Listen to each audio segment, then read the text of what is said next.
10 спортни коли до 10 000 лева. Ако обичаш бързите коли, но бюджетът ти е ограничен до около 10 000 лева, може да ти се струва, че светът на спортните автомобили е недостижим. Истината е, че пазара на втора ръка крие някои изключителни находки и модели, които предлагат емоция, звук и усещане за истинско шофиране, без да ти изпразват джоба. Разбира се, за тази цена не може да очакваш фабрично нови ракети, но можеш да попаднеш на машини с характер, история и потенциал да те усмихват при всяко завъртане на ключа. Ето един поглед към 10 спортни автомобила, които в повечето случаи могат да се намерят около или под 10 000 лева, стига да търсиш внимателно и да имаш малко търпение. Номер 1. Mazda MX-5. MX-5 е един от най-обичаните роудстъри в света и не случайно е лека, пъргава, евтина за поддръжка и с отлично разпределение на теглото. В първите две генерации можеш да намериш изгодни екземпляри, макар че цените постоянно се покачват заради култовия и статус. Ако попаднеш на здрава, ръждата е най-големият враг, но усещането, кола плюс шофьор плюс път, остава ненадминато. Номер 2.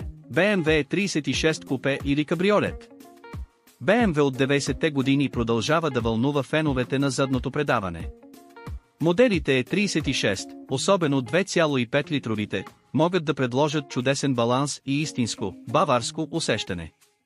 Да, много от тези коли вече са измъчвани, но ако откриеш запазен автомобил, ще получиш спортно усещане за смешни пари. Поддръжката е достъпна, но окачването и електрическите дребори понякога играят номера. Номер 3. Honda Civic Coupe или старите VTI версии. Honda винаги е била любимец на феновете на високите обороти.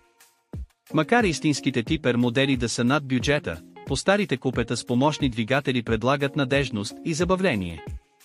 Леки, стабилни и с легендарни двигатели, които обичат да крещят при над 7000 оборота. Civic може да е неочаквано спортна, ако попаднеш на правилната конфигурация. Номер 4. Toyota Celica T23.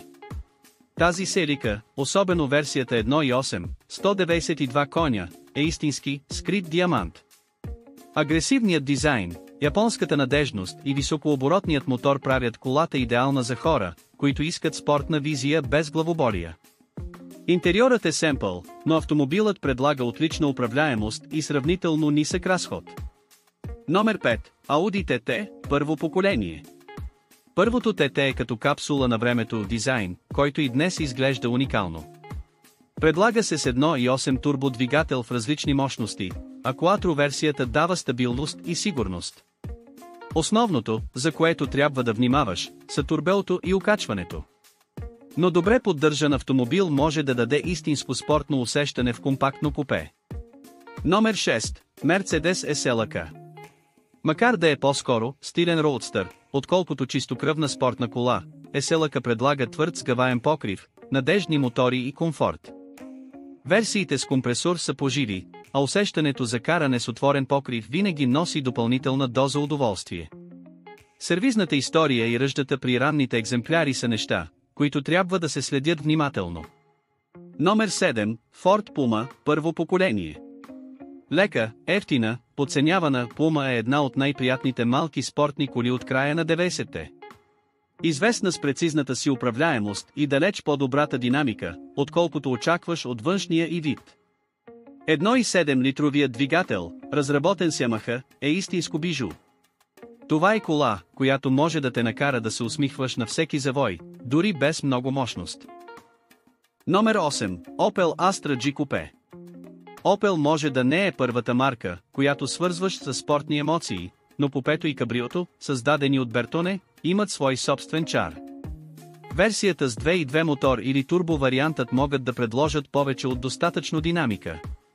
Ефтини за поддръжка и с уникален дизайн, перфектни за някой, който иска спортна кола без висок разход на части. Номер 9. Alfa Romeo GTV. Нищо не може да се сравни с италианската душа, а GTV я има в изобилие. Дизайнът е вечен, двигателите, особено V6 бусо, имат легендарен звук, а управлението е истинско удоволствие. За съжаление, поддържането на Алфа понякога може да бъде предизвикателно, но ако попаднеш на запазен екземпляр, получаваш автомобил, който носи повече емоция от много по-скъпи коли. Номер 10. Peugeot 406 купе. Създадено от Пининфарина, това купе е едно от най-красивите, правени някога от френска марка.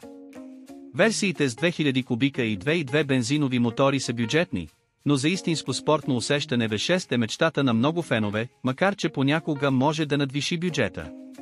Колата е комфортна, стабилна и с рядко срещан дизайн, който изпъква, където и да се появи. Тези 10 автомобила показват, че спортното шофиране не е запазено за хора с огромни бюджети. Разбира се, при коли на 20 плюс години състоянието е най-важното, добра поддръжка, липса на ръжда, правилна сервизна история. Но ако намериш правилния екземпляр и се грижиш за него, можеш да притежаваш истинско спортно бижу за разумни пари. В крайна сметка не винаги най-мощната кола е най-забавната, понякога именно леките, пъргави и добре балансирани машини могат да подарят най-искрените емоции зад волана.